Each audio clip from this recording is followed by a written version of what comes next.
Hello to everyone, my name is Rakesh Kumar Bishnoi. कैसे आप सब? अब बढ़ते हैं एक्सरसाइज जो 12 अपनी चल रही है क्लास 10th की, उसके आगे के क्वेश्चन की ओर। देखिए, एक क्वेश्चन इसका अपन कर चुके हैं लास्ट वाले लेक्चर में, जिसका आपको लिंक जो है डिस्क्रिप्शन में मिल जाएगा पहले पार्ट का। तो दूसरा पार्ट, वैसे पहले पार्ट पूरा बेसिक से रिलेटेड था, मतलब फॉर्मूले कैसे बनते हैं, क्या क्या फॉर्मूले हैं, क्या क्या अपने टॉपिक में है इसमें, तो वो चीज़ थी। अब आगे बढ़ते हैं अपन। देखिए क्या कहे दूसरा क्वेश्चन। एक गोले का व्यास 6 सेंटीमीटर है।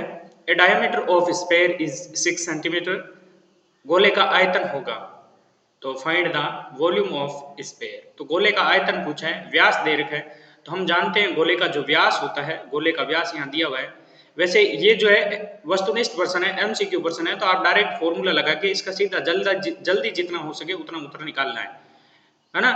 और मान लीजिए ये एमसीक्यू की बजाय सीधा क्वेश्चन आ गया या तो अति लघुत्रात्मक में या लघुत्रात्मक, तो अति लघुत्रात्मक या लघुत्रात्मक आने पर क्या करना है आपको, सबसे पहले इसमें पूरा सॉल्यूशन करना है। जो चीज दी हुई है पहले, तो सबसे पहले गोले का व्यास, गोले का व्यास कितना दिया हुआ है आपको, 6 सेमी दिया हुआ है।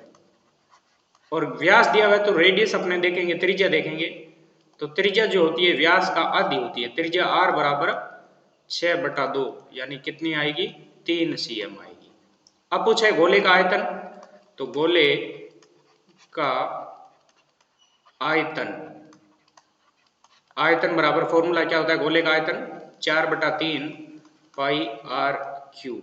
ये आपको याद रखना है, 4 का 4। देखिए उत्तर में देखो पाई आ रहा है, पाई आ रहा है, पाई आ रहा है, पाई आ रहा है, तो पाई अपने को पाई रखना है। तो 4/3 का 4/3, पाई का पाई रखना है, 22/7 या 3.14 नहीं रखना है। इंटू आर क्यूब, आर की वैल्यू कितनी है, 3 है, तो 3 का क्यूब 3 इंटू 3 इंटू 3, 3 बार लिख दो, या 27 भी लिख सकते थे आप। 3 से 3 कट गया। अब ऊपर देखिए 3 मल्टीप्लाई 3, 3 3 जा 9 और 9 4 जा 36, तो 36 पाई। तो इसका उत्तर जो आएगा वो 36 पाई आएगा, से इसका आंसर हो जाता है। नेक्स्ट बढ़ते हैं आगे अपने क्वेश्चन की ओर। नेक्स्ट वाला क्वेश्चन जो है उसमें क्या बोला है, देखिए दो गोलों की त्रिज्याएं 1:2 है। तो दो गोलों की त्रिज्याएं यानी कि एक पहले गोले की मान लीजिए R1 है और दूसरे की R2 है। तो दोनों का अनुपात R1 अनुपात R2 जो है वो 1:2 दे दिया। या इसको ऐसे भी लिख सकते हैं, R1/R2 जो है वो 1/2 है। तो उनके पृष्ठीय क्षेत्रफलों का अनुपात, तो पृष्ठीय क्षेत्रफलों का अनुपात पूछा है, तो पृष्ठीय क्षेत्रफल जो गोले का होता है वो क्या होता है, 4 pi r cube, sorry r square, cube नहीं होता, square. 4 pi r square upon 4 pi r square, क्योंकि ये पहला गोला है तो R1 और दूसरे गोले के लिए R2 बराबर। देखिए 4 पाई से 4 पाई कट गया, R1 अपॉन R2, इसका भी स्क्वायर है, इसका भी स्क्वायर है, तो इसको मैं ऐसे भी लिख सकता हूँ R1/R2 का होल स्क्वायर। अब R1/R2 1/2 है, तो 1/2 का होल स्क्वायर, 1/2 का होल स्क्वायर, 1 का स्क्वायर 4/2 का स्क्वायर 4, तो अनुपात क्या आया, 1:4। तो ये सही उत्तर हो गया इसका। बिल्कुल इजी क्वेश्चन है, आपको बहुत सावधानी से समझदारी से करने हैं, है ना। आगे नेक्स्ट क्वेश्चन देखिए इसका, चौथा क्वेश्चन। चौथे में क्या बोला है देखिए, फोर्थ क्वेश्चन यहाँ कर रहा हूँ सोल्व में।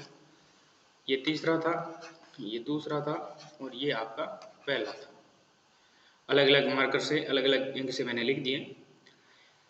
क्या बोला है देखिए, फोर्थ क्वेश्चन में एक ठोस गोले की त्रिज्या और वक्र पृष्ठ क्षेत्रफल S है। त्रिज्या R बोली है इसने, है ना, लिखा नहीं है। वक्र पृष्ठ क्षेत्रफल S बोला है, आयतन V बोला है। तो R और V में, R S और V में क्या संबंध है, तो ठोस गोले की त्रिज्या तो R लिख दी, वक्र पृष्ठीय क्षेत्रफल S लिख दिया। तो हम जानते हैं गोले का वक्र पृष्ठीय क्षेत्रफल, गोले का वक्र पृष्ठीय क्षेत्रफल।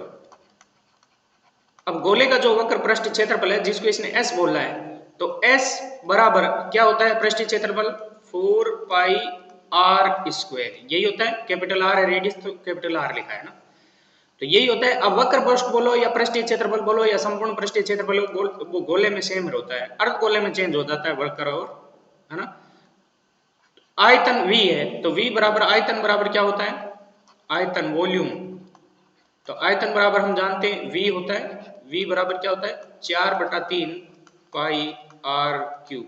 अब उत्तर में देखिए v r और s इन तीनों में संबंध चाहिए। उत्तर में देखो यहाँ ये देखिए 4v है, s r है ये, तो यहाँ पर v r s में संबंध पूछा है, पाई इसमें नहीं है, तो पाई को मेरे को इन दोनों से हटाना है। तो इन दोनों में से पाई को हटाना है, तो एक बार इसको देखिए इस तरह से अगर लिखूं मैं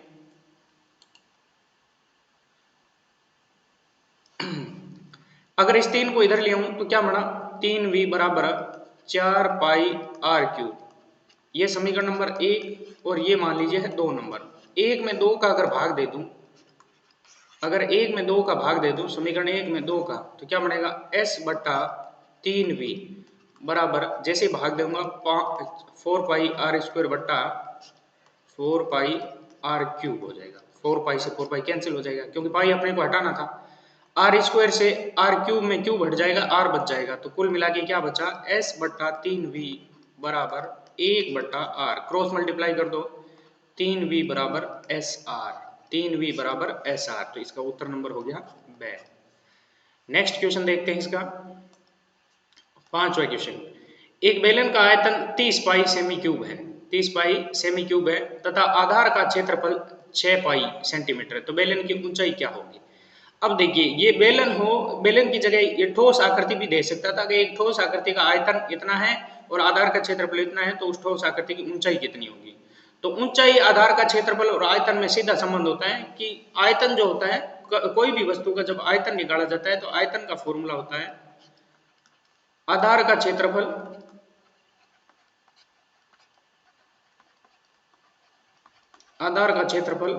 इनटू ऊंचाई होती है, आधार का क्षेत्रफल इनटू ऊंचाई।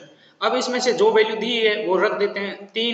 30 पाई क्या है आयतन है, तो इसकी जगह क्या हो जाता है 30 पाई बराबर आधार का क्षेत्रफल 6 पाई दिया हुआ है, 6 पाई इंटू ऊंचाई, ऊंचाई को ऐसे लिख देते हैं। अब 30 पाई के बटा में 6 पाई आ जाएगा बराबर h बचा, पाई से पाई कट गया, 6 से 30 5 बार कटा, तो h बराबर कितना आ गया 5 सेमी, तो ऊंचाई जो है वो 5 सेमी आएगी।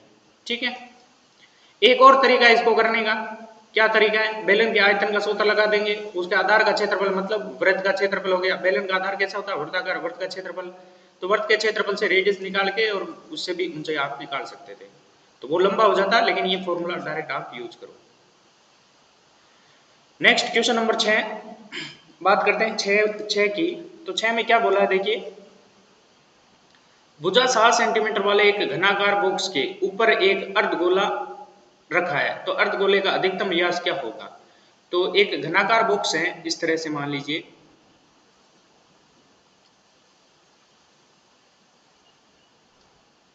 फिगर बना रहा हूं घनाकार बॉक्स का, बहुत अच्छा प्रश्न है ये, करना कुछ नहीं है, बस समझ आपकी होनी चाहिए, कोई फॉर्मूला वगैरह कुछ नहीं लगेगा। ये एक घनाकार बॉक्स है, अब ये कह रहा है 7 सेंटीमीटर भुजा इसकी, तो ये भुजा जो है वो है 7 cm, सभी भुजाएं 7 ही होगी, घन है तो। इसके ऊपर क्या रखा हुआ है, एक अर्धगोला रखा हुआ है, तो अर्धगोले का अधिकतम व्यास क्या होगा। तो इसके ऊपर कहां पर होगा, इसकी छत पर होगा, इसके पृष्ठ पर, तो इसके ऊपर जैसे ही रखूंगा तो अर्धगोला तो कुछ इस प्रकार से रखा जाएगा। देखिए अर्धगोला, तो अर्धगोले के लिए ये जो ऊपर सरफेस है उसके ऊपर एक वर्ताकार भाग आ जाएगा और उसके ऊपर ऐसे अर्धगोला होगा। ठीक है, ये अर्धगोला होगा, थोड़ी शेप सही नहीं बनी है, फिर भी अर्धगोला इस प्रकार से रखें। तो अर्धगोला कैसे बनेगा, तो इसका ऊपर का जो शेप है वो एक इस तरह से क्या है, वर्ग है, स्क्वायर है, जिसकी भुजा कितनी है 7। इसके ऊपर अर्धगोला रखेंगे तो इसका जो ऊपर वाला पृष्ठ है इसके ऊपर एक वर्त ऐसे सेट होगा, क्योंकि अर्धगोले का जो समतल पृष्ठ होगा एक वर्त होगा और इसके ऊपर गोला होगा। तो ये जो गोला इस प्रकार से होगा, तो गोले का व्यास क्या होगा, गोले का व्यास जो होगा यहां से लेकर यही तो होगा गोले का व्यास, ये जो लाइन खींची ये गोले का क्या होगा व्यास होगा, और ये गोले का व्यास किसके बराबर होगा, इसकी भुजा के तो बराबर होगा, तो और भुजा कितनी है 7 है, तो अर्धगोले का व्यास जो है उस वर्ग की भुजा के बराबर ही होगा, 7 होगा। अगर इसमें अधिकतम व्यास पूछा है ना, इसके ऊपर रखा है, और कम भी हो सकता है लेकिन अधिकतम 7 ही होगा, और व्यास की जगह अगर त्रिज्या पूछे तो कितनी हो जाएगी, 7 की आधी हो जाती है ना, तो ये भी आपको ध्यान में रखना है। नेक्स्ट क्वेश्चन 7वां, शंकु की त्रिज्या 6 सेंटीमीटर है, ऊंचाई 8 सेंटीमीटर है, तो शंकु की तिर्यक ऊंचाई क्या होगी। अब शंकु की ऊंचाई को त्रिज्या को किससे लिखते हैं, शंकु की त्रिज्या,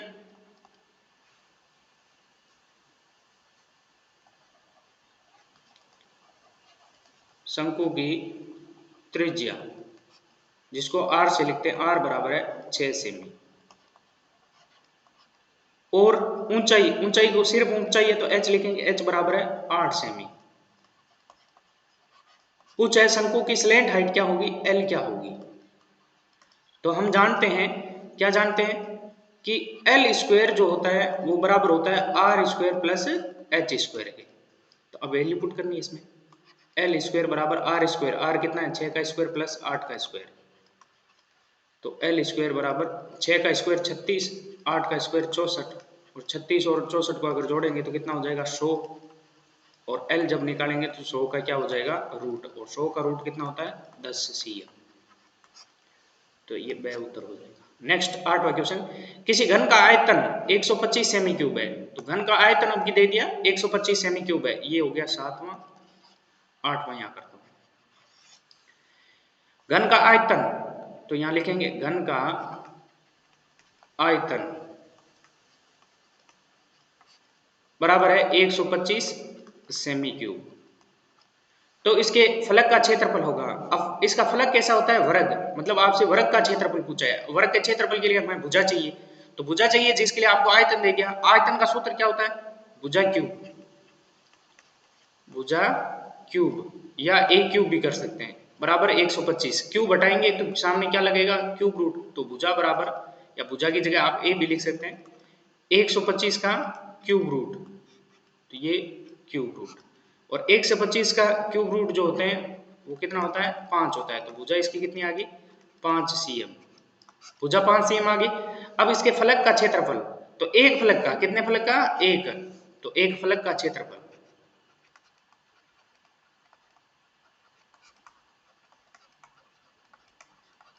बराबर, क्योंकि फलक कैसा होता है वर्ग, तो बराबर हो गया वर्ग का क्षेत्रफल, और वर्ग का क्षेत्रफल जो होता है वो क्या होता है भुजा स्क्वायर, और भुजा 5 है तो 5 का स्क्वायर कितना आया 25 सेमी स्क्वायर, क्षेत्रफल है तो स्क्वायर, तो 25 सेमी स्क्वायर इसका ए उत्तर हो गया। नेक्स्ट 9वां क्वेश्चन, 9वां कह रहा है दो बेलनों के आधार की त्रिज्याएं 2:3 अनुपात में है, तो यहाँ पर 9वें में क्या दे दिया, देखो 9वें में बोला है कि दो बेलनों की आधार की त्रिज्याओं का अनुपात दे रखा है, मतलब R1 अनुपात क्या दे दिया R2, ये 2:3 है, तो इससे मैं ऐसे भी लिख सकता हूँ R1 बटा R2 बराबर 2/3, अनुपात ध्यान से लिखने हैं ना, आगे पीछे कर दिया तो गलत हो जाएगा।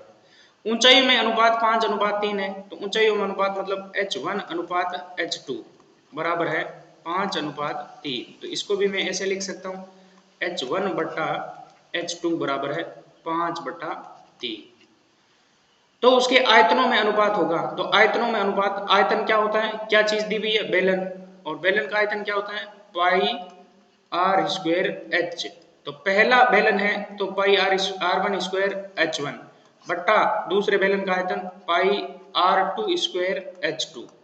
अब यहाँ से पाई से तो पाई कट जाएगा, पीछे क्या बचा R1 स्क्वायर H1 बट्टा R2 स्क्वायर H2, तो इसको मैं ऐसे भी लिख सकता हूँ R1 बट्टा R2 इसका स्क्वायर इंटू H1 बट्टा H2। अब R1 बट्टा R2 के दोनों के स्क्वायर है तो इसका होल स्क्वायर हो सकता है, तो R1 बट्टा R2 का मान है 2/3, तो इसकी जगह हो जाएगा 2/3 का होल स्क्वायर इंटू H1 बट्टा H2, इसकी जगह कितना हो जाएगा 5/3, तो जब इसको सोल्व करेंगे तो क्या बनेगा 2 का स्क्वायर 4/3 का स्क्वायर 9 इंटू 5/3, और ये यहाँ से कोई कैंसिल हो नहीं रहा है, तो 4 पंजे 20/3 में 27, तो 20:27 हो जाएगा, तो 20:27 दे उत्तर हो जाएगा आयतनों का अनुपात। फिर ये देखिए एक घनाभ में रखी जा सकने वाले बड़ी से बड़ी छड़, एक घनाभ के अंदर बड़ी से बड़ी छड़ जो होती है वो उसके विकर्ण की लंबाई के बराबर होती है, और घनाभ का विकर्ण की लंबाई जो होती है अंडर रूट लंबाई स्क्वायर प्लस चौड़ाई स्क्वायर प्लस ऊंचाई स्क्वायर होता है। तो यहां से ये पहला उत्तर हो गया। नेक्स्ट क्वेश्चन देखते हैं। तो ये एमसीक्यू वाले सारे अपने कर लिए। अब आगे कुछ अति लघुतरात्मक और कुछ लघुतरात्मक टाइप के क्वेश्चन अपन देखेंगे। तो उससे रिलेटेड अपन क्वेश्चन देखते हैं। पहला क्वेश्चन इसमें देखिए, दो गोलों के आयतनों का अनुपात 64:27 है, तो उसके पृष्ठीय क्षेत्रफलों का अनुपात क्या होगा। तो सॉल्यूशन करते हैं। अब इसका सॉल्यूशन पूरा लिखेंगे, है ना। वैसे पिछले वाले क्वेश्चन को अभी पूरा ही लिखा हुआ था, तो यहां लिखता हूं, दो गोलों के आयतनों का अनुपात रेशियो ऑफ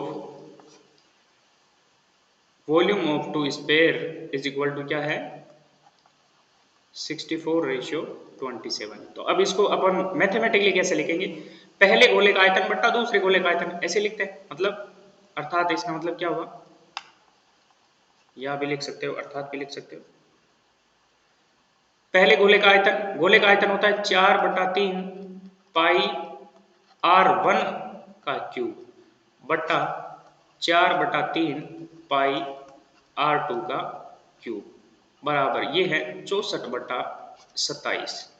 जो कट रहा है उसको काट दे, 4/3 पाई से 4/3 पाई डायरेक्ट कट गया। r1 बट्टा r2 दोनों का क्यूब है, तो इसको मैं लिख सकता हूं होल क्यूब बराबर 64/27। अब क्यूब हटाऊंगा, सामने क्यूब रूट लगेगा, तो r1 बट्टा r2 लेफ्ट साइड में बचा, सामने क्यूब रूट 64/27। अब हम जानते हैं 64 का जो क्यूब रूट होता है, या कह सकते हैं 64 जो होता है वो 4 का क्यूब होता है। तो ये 64 का क्यूब रूट 4 और 27 3 का क्यूब होता है, तो 27 का क्यूब रूट हो गया 3। तो r1 बट्टा r2 यानी त्रिज्याओं का अनुपात अपने आ गया। ये अपने काम आएगा जो आगे की वैल्यू अपने से पूछिए। तो पृष्ठीय क्षेत्रफलों का अनुपात क्या होगा। तो पृष्ठीय क्षेत्रफलों का अनुपात आपसे पूछा है, तो गोलों के पृष्ठीय क्षेत्रफलों का अनुपात, कितने गोले हैं, दो, तो दो गोलों के पृष्ठीय क्षेत्रफलों का अनुपात, ये आपसे पूछा है। अच्छा प्रश्न है।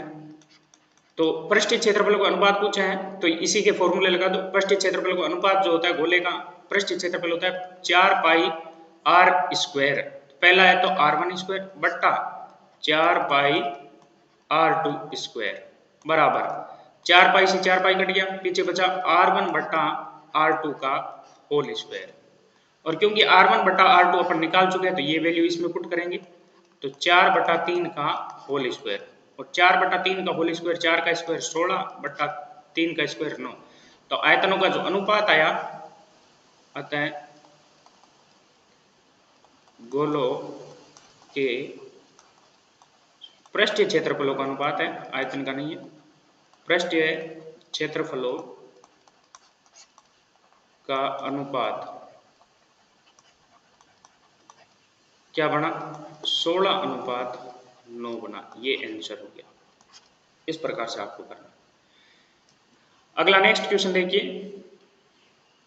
एक बेलन और एक शंकु के, एक बेलन बोला है एक शंकु, एक तो है सिलेंडर और एक शंकु बोला है कोन बोला है, के आधार यानी बेस तथा ऊंचाइयां समान है। तो आधार और ऊंचाइयां क्या है, समान है। जब शंकु और बेलन का आधार समान है, तो उसका मतलब आधार कैसा होता है, वृत्त, और वृत्त समान है मतलब दोनों की त्रिज्या क्या है, समान है ना, रेडियस समान है, तो ऊंचाइयां समान है, तो उनके आयतनों का अनुपात क्या होगा। तो प्रश्नानुसार अपने को क्या बोला है,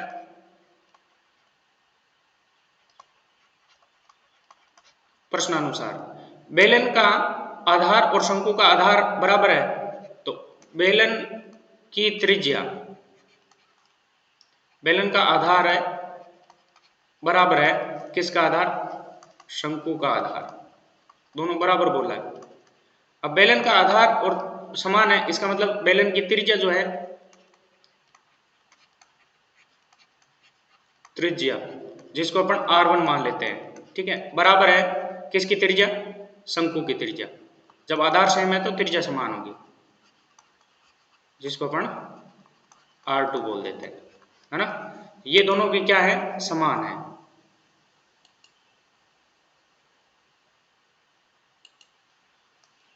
ठीक है, अब उसके बाद देखिए ऊंचाइयां भी समान है, मतलब बेलन की ऊंचाई, बेलन के लिए 1 का में यूज लिया है तो इसमें h1 लिख लेंगे, बराबर है शंकु की ऊंचाई, शंकु की ऊंचाई।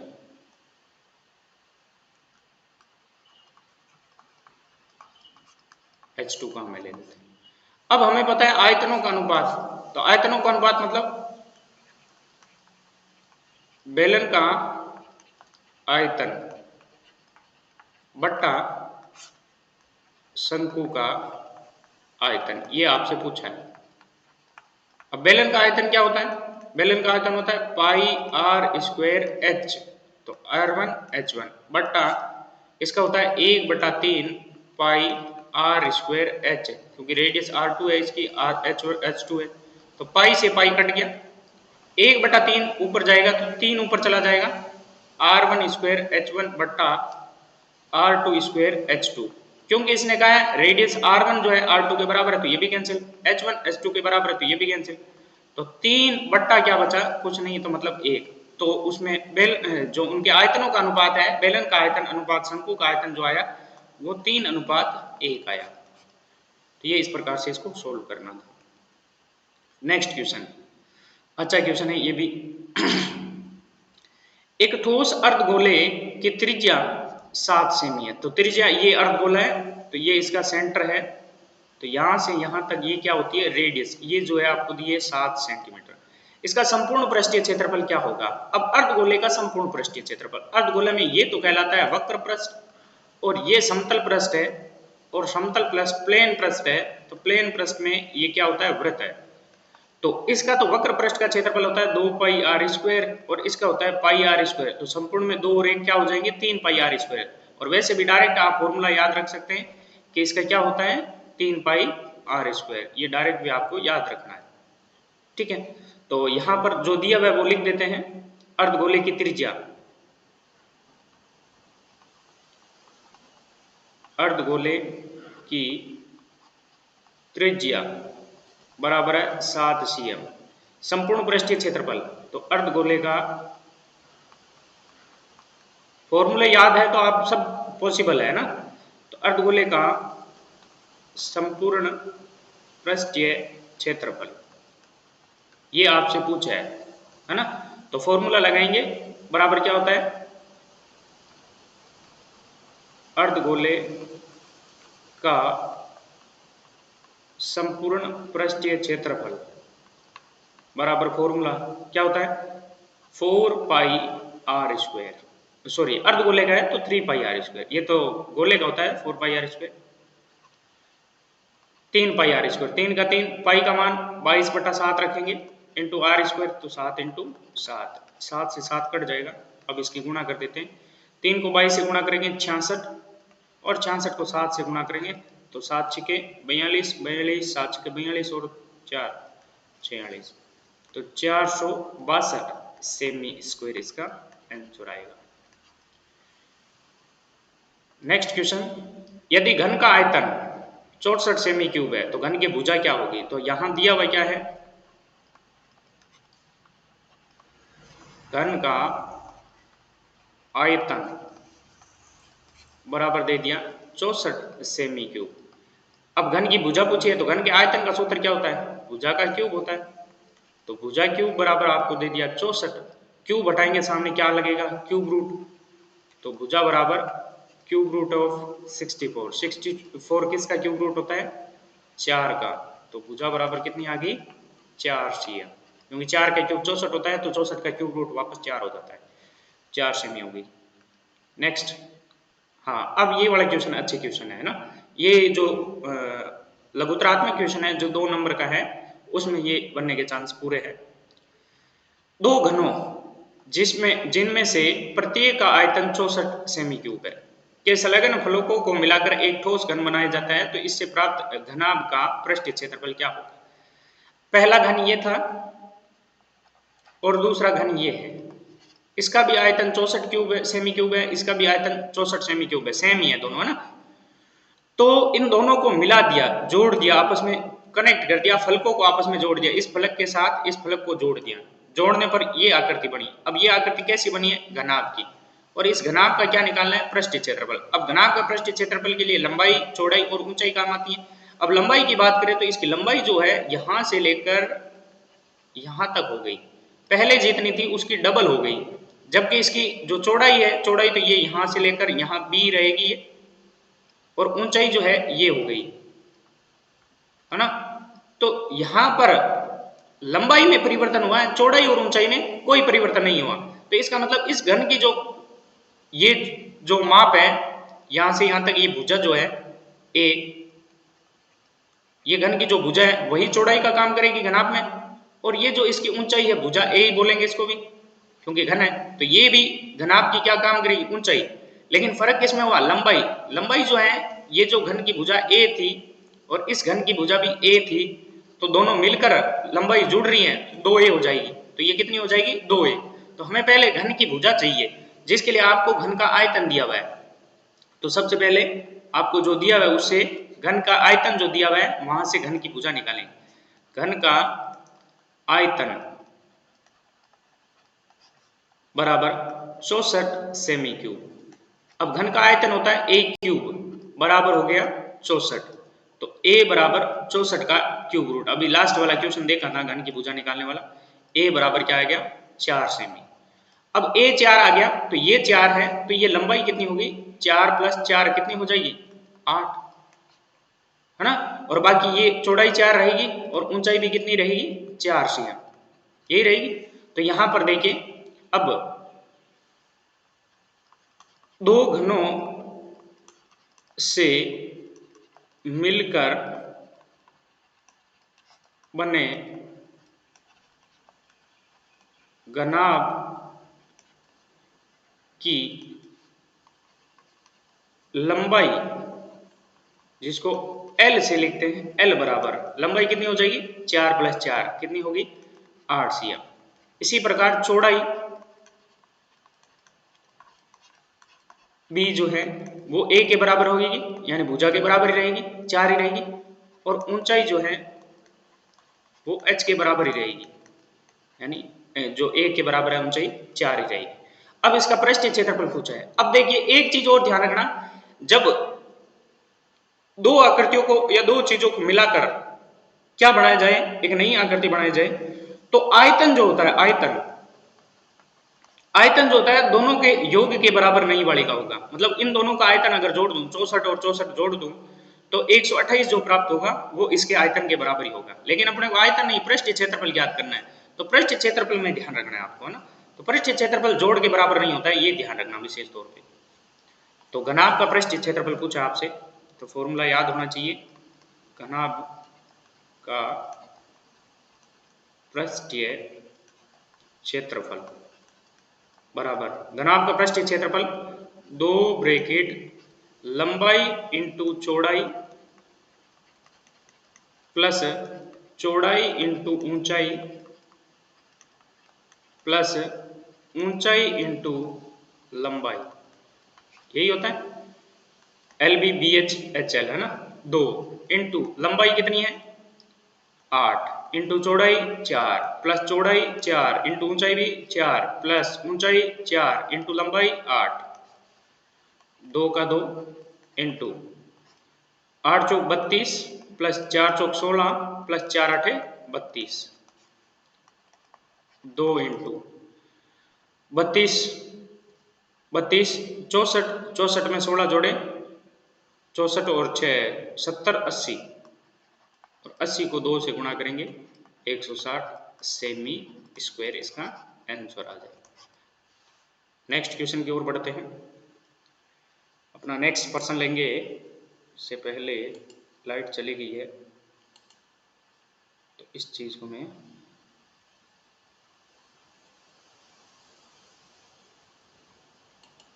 हटा रहा हूं। अब देखिए नेक्स्ट वाले में देखिए क्या बोला है। नेक्स्ट अच्छा प्रश्न है ये भी। एक ठोस एक अर्धगोले पर खड़े एक शंकु के आकार का है। ये नीचे अर्धगोला है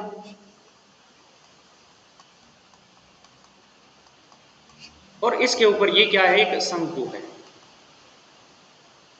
जिनकी त्रिज्या 1 सेंटीमीटर है। अब इनकी त्रिज्या जो है वो 1 सेंटीमीटर है। त्रिज्या कहां से कहां होगी, यहाँ इस सेंटर से लेकर यहां तक ये रेडियस है, ये है 1 cm तथा शंकु की ऊंचाई उसकी त्रिज्या के बराबर है। अब शंकु की ऊंचाई यहां से लेकर इस पॉइंट से लेकर यहां तक होगी, ये इसकी ऊंचाई होगी, ये भी कितनी है, त्रिज्या के बराबर है, मतलब 1 सेंटीमीटर है। तो ठोस का आयतन पाई के पदों में, तो इस ठोस का आयतन, अब ये ठोस दो चीजों से मिलकर बना हुआ है, एक तो अर्धगोला और एक बना हुआ है शंकु ऊपर। तो इन दोनों का जो आयतन है जोड़ेंगे तो इस ठोस का आयतन आ जाएगा। तो सबसे पहले जो दिया हुआ है वो लिखते हैं सॉल्यूशन में। सॉल्यूशन में रेडियस दिया हुआ है, तो सबसे पहले अर्धगोले की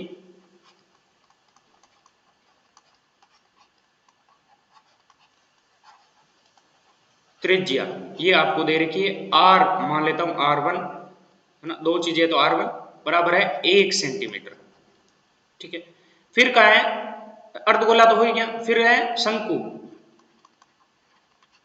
शंकु की त्रिज्या, अब शंकु की त्रिज्या भी इसके बराबर ही है, r2 मानता हूं, तो ये भी r1 के बराबर है, ये भी कितनी है 1 सेंटीमीटर। शंकु की ऊंचाई उसकी त्रिज्या के बराबर है, तो शंकु की ऊंचाई भी त्रिज्या के बराबर है, तो शंकु की ऊंचाई, ऊंचाई को केवल h से लिख सकते हैं क्योंकि गोले में ऊंचाई नहीं होती, तो ये भी 1 सेंटीमीटर दिया हुआ है। तो ठोस का आयतन पूछा है, ठोस का आयतन। अब सामने देखिए, तो इसमें ऊपर की ओर बना हुआ है, तो बड़ी आकृति बनी हुई है, बड़ी आकृति बनी हुई है, तो इसमें होगा ठोस का आयतन बराबर होगा अर्धगोले का आयतन प्लस शंकु का आयतन। अर्धगोले का आयतन, गोले का आयतन होता है 4/3 पाई आर क्यूब, अर्धगोले का होता है 2/3 पाई आर क्यूब, r1 है यहाँ पे, प्लस शंकु का आयतन, शंकु का आयतन 1/3 पाई आर स्क्वायर, h r2 है और h का h है। अब वैल्यू रख दो। अब क्योंकि इसमें कह रहा है आयतन पाई के पदों में चाहिए, तो पाई का मान आपको रखना नहीं है, तो 2/3 का 2/3 पाई का पाई, r1 जो है 1 है, 1 का क्यूब प्लस 1/3 पाई का पाई, r2 भी है 1, तो r2 का स्क्वायर 1 और h भी 1 है, तो 1 का क्यूब 1 ही रहेगा, 2/3 पाई को 1 से गुणा करेंगे तो ये गुणा रहेगी, तो 2/3 पाई रहेगा, प्लस यहां से भी 1 का स्क्वायर 1, 1 को 1 से गुणा करेंगे 1, 1/3 पाई रहेगा। अब जब इसमें एलसीएम लेंगे, 3 3 का एलसीएम 3 ही रहेगा, ऊपर 2 पाई प्लस 1 पाई, तो कितने हो जाएंगे 3 पाई, 3 से 3 कट गए, क्या बचा पाई, पाई, और क्योंकि मात्रक सेमी में था तो आयतन है इसके सेमी क्यूब, तो इसका उत्तर जो आएगा पाई सेमी क्यूब आएगा। नेक्स्ट 7वां क्वेश्चन लेते हैं, बहुत अच्छा क्वेश्चन है ये भी। ऊंचाई 220 सेंटीमीटर, ऊंचाई 220 सेंटीमीटर, आधार व्यास 24 सेंटीमीटर वाले एक बेलन जिस पर 60 सेंटीमीटर तथा ऊंचाई 60 सेंटीमीटर तथा त्रिज्या 8 सेंटीमीटर वाला एक अन्य बेलन आरोपित है। तो चित्र में देखिए, चित्र में ये क्या बोला है, ये ग्राम ऊंचाई 220 सेंटीमीटर और आधार व्यास जो है 24 सेंटीमीटर है। तो ये एक बेलन है, इसका आधार व्यास, तो आधार व्यास मतलब यहां से लेकर यहां तक ये पूरा व्यास, ये है कितना, आधार व्यास जो है ये तो है 24 सेंटीमीटर, आधार व्यास कितना है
यहाँ कर देता हूँ, 0 तो बाद में लेते रहेंगे। 3552 को कर देते हैं 314 से एक बार, तो 4 दूनी 8 और 4 पंजे 20, 4 पंजे 20 और 2 22, 4 तिये 12 और 2 14।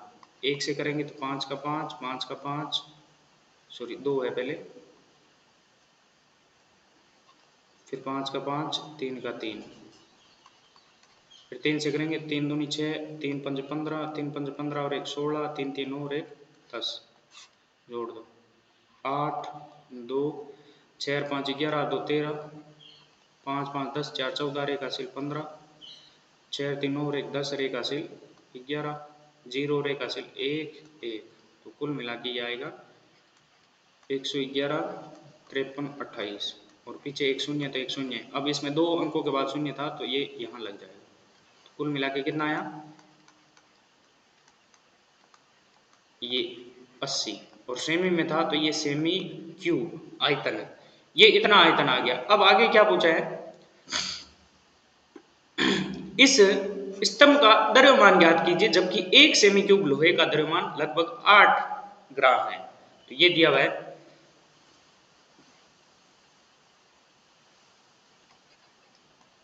1 सेमी क्यूब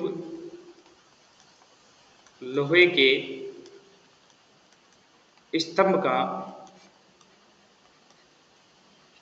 द्रव्यमान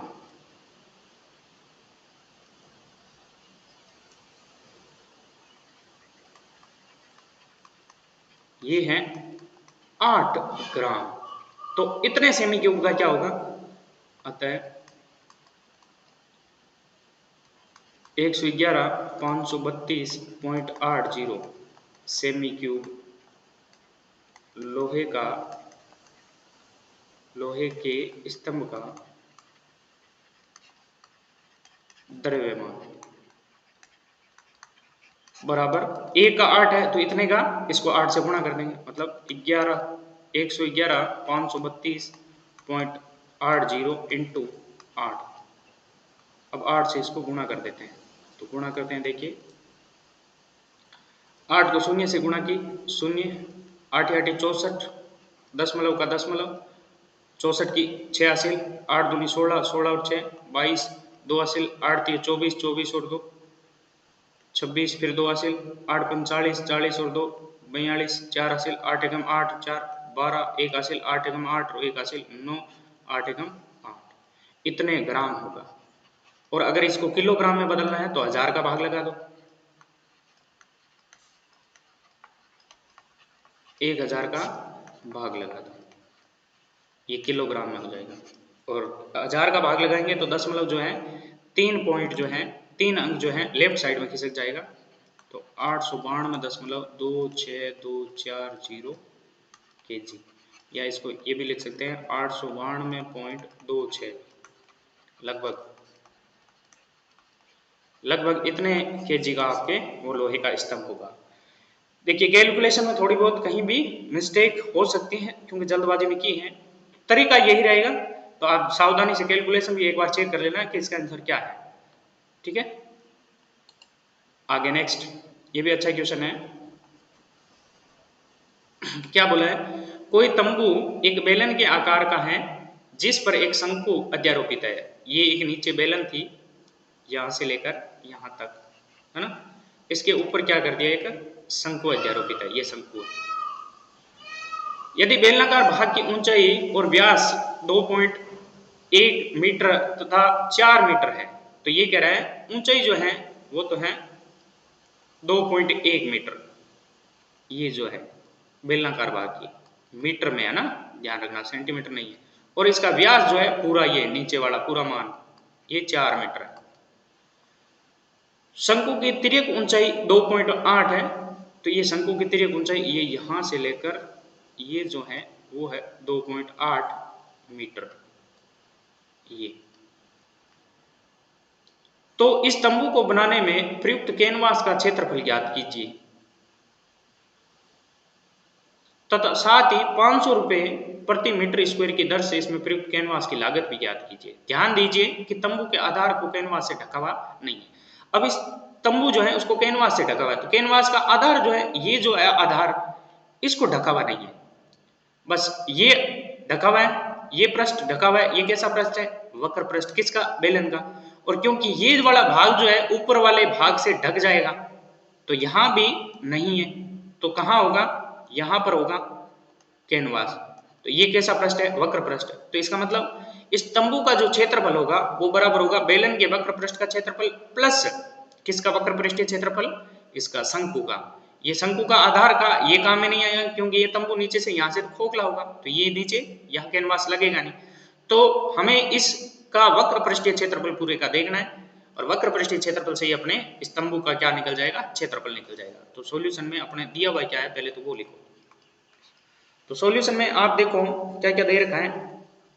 सबसे पहले बोला है कि तंबू एक बेलन के आकार का है जिस पर एक शंकु अध्यारोपित है। तो सबसे पहले बेलनाकार भाग की ऊंचाई और व्यास आपको दी हुई है, ये देखिए। तो बेलनाकार भाग की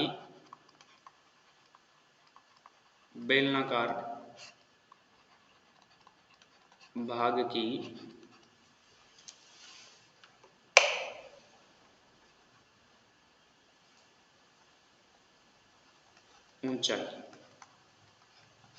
जिसको h1 से काम मिलेंगे, है ना। h1 बराबर कितनी देर के? 2.1 मीटर। इसी के साथ बेलनाकार भाग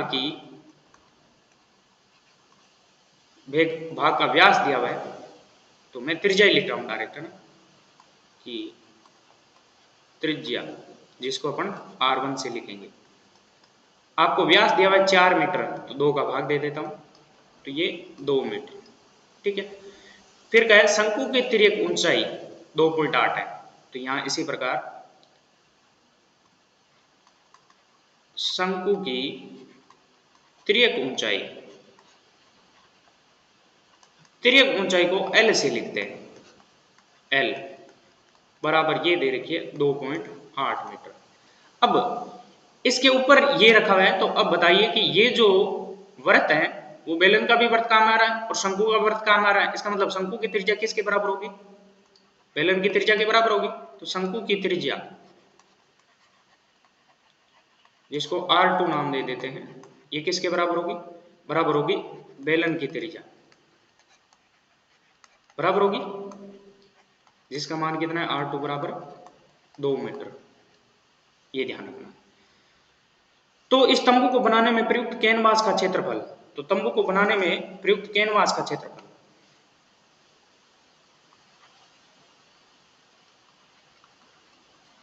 तंबू को बनाने में प्रयुक्त कैनवास का क्षेत्रफल। कैनवास कहाँ कहाँ यूज हो रहा है ये आपको समझना जरूरी है। कैनवास, इसने एक तो ये बोल दिया कि तंबू के आधार में कैनवास नहीं है, तो साइड में बेलन के दोनों साइड में होगा, और साइड में इस पृष्ठ को बोलते हैं वक्र पृष्ठ, और बेलन जो शंकुआकार भाग है उसके ऊपर भी लगेगा, तो शंकुआकार भाग के वक्र पृष्ठ पे लगेगा, आधार पे नहीं लगेगा। तो ये आधार वाले दोनों ही नहीं लगने, तो सिर्फ और सिर्फ क्या है? बराबर होगा बेलन का वक्र पृष्ठीय क्षेत्रफल CS है ना, कर्व्ड सरफेस एरिया, प्लस शंकु का वक्र पृष्ठीय क्षेत्रफल, ये भी CS है, किसका? शंकु का। अब दोनों के लिए फॉर्मूले यूज करते हैं। बेलन का वक्र पृष्ठीय क्षेत्रफल क्या होता है? 2 पाई RH प्लस R1 H1 का मैं ले रहा हूं। शंकु का वक्र पृष्ठीय क्षेत्रफल पाई RL, R2 है ना, L तो वैसे एक ही है तो पढ़ा रहने दो, 2 का 2। अब पाई चाहो तो कॉमन ले लो, नहीं तो रख देते हैं। पाई का मान इसमें कितना बोला है? कुछ बोला नहीं है, तो आप क्या रखेंगे? देखो सोचो, पाई का मान 2 होते हैं, एक तो 22/7 है, एक 3.14 है, कौन सा उपयुक्त रहेगा? अगर R या H में से, देखिए इसके गुणा में R या H है, वो 7 का गुणज है, जैसे 7, 14, 21, 28, तो यहां देखिए H जो है 2.1 है, मतलब 7 का गुणज ही मानेंगे, और L भी 2.8 है, ये भी 7 का गुणा है, तो 22/7 रखो। तो 22/7 इंटू R1, R1 है 2 मीटर, इंटू H1, H1 जो है वो है 2.1 मीटर, प्लस पाई का मान 22/7 इंटू R2, R2 है शंकु की त्रिज्या, ये भी 2 मीटर है, इंटू L, तिर्यक ऊंचाई है 2.8। अब जो कट रहा है उसको काट दे। 7 से 21 3 बार कटता है, लेकिन 2.1 है ये, तो ये 0.3 बार कटेगा। इसी प्रकार 7 से 2.8 है, 0.4 बार कटेगा। क्या क्या बचा है? यहाँ बचा है 2 गुणा 22 गुणा 2 गुणा 0.3 प्लस 22 गुणा 2 गुणा 0.4 गुणा कर दो। देखिए 3 दूनी 6, 6 दूनी 12, 12 को 22 से गुणा करेंगे तो 12 दूनी 24, 12 दूनी 24 और 2 26, 264, लेकिन ये होगा 26.4 क्योंकि एक के बाद दशमलव है, प्लस 4 दूनी 8, 8 दूनी 16, 16 और 1 17, ये भी हो जाएगा 17.6। दोनों को जोड़ेंगे, 6 में 4 जोड़े 10, पॉइंट का पॉइंट, 7 और 6 13, 13 और 1 हासिल 14, 1 और 1 2 हासिल और 2 ये 4, 44। तो कितना आया? 44, क्योंकि इसमें मीटर में दिया हुआ तो सारे के सारे मीटर स्क्वायर, क्षेत्रफल है तो मीटर स्क्वायर, 44 मीटर स्क्वायर इसका क्षेत्रफल आएगा। इसका क्षेत्रफल कितना आएगा? 44 मीटर स्क्वायर। फिर कह रहा है साथ ही 500 रुपये प्रति मीटर स्क्वायर की दर से प्रयुक्त कैनवास का लागत। तो कैनवास का लागत भी पूछा है, 500 रुपये प्रति मीटर स्क्वायर है, तो कैनवास का लागत सीधा ही कर देता हूं, कैनवास की लागत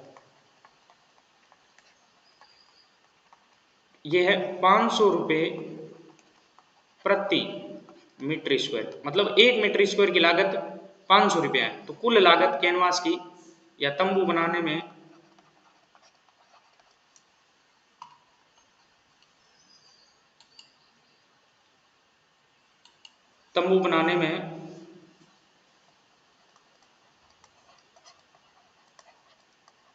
प्रयुक्त कैनवास की संपूर्ण लागत या कुल लागत, एक ही बात है, बराबर कुल माप था इसका 44 मीटर स्क्वायर, तो 44 इंटू 500, जब 44 को 500 से गुणा करेंगे तो 2 जीरो पे 2 जीरो, 5 और 20, 20 और 2 हासिल 22, 22,000 रुपये इसकी कुल लागत हो जाएगी। तो इस प्रकार से इसको आपको सोल्व करना था।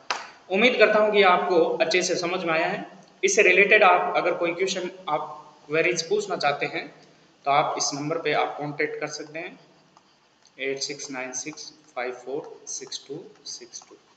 इस पे आप व्हाट्सएप पे मैसेज कर सकते हैं। धन्यवाद। आज के लिए इतना ही काफ़ी है। उम्मीद करता हूँ आपको अच्छे से समझ में आया। जय हिंद, जय भारत।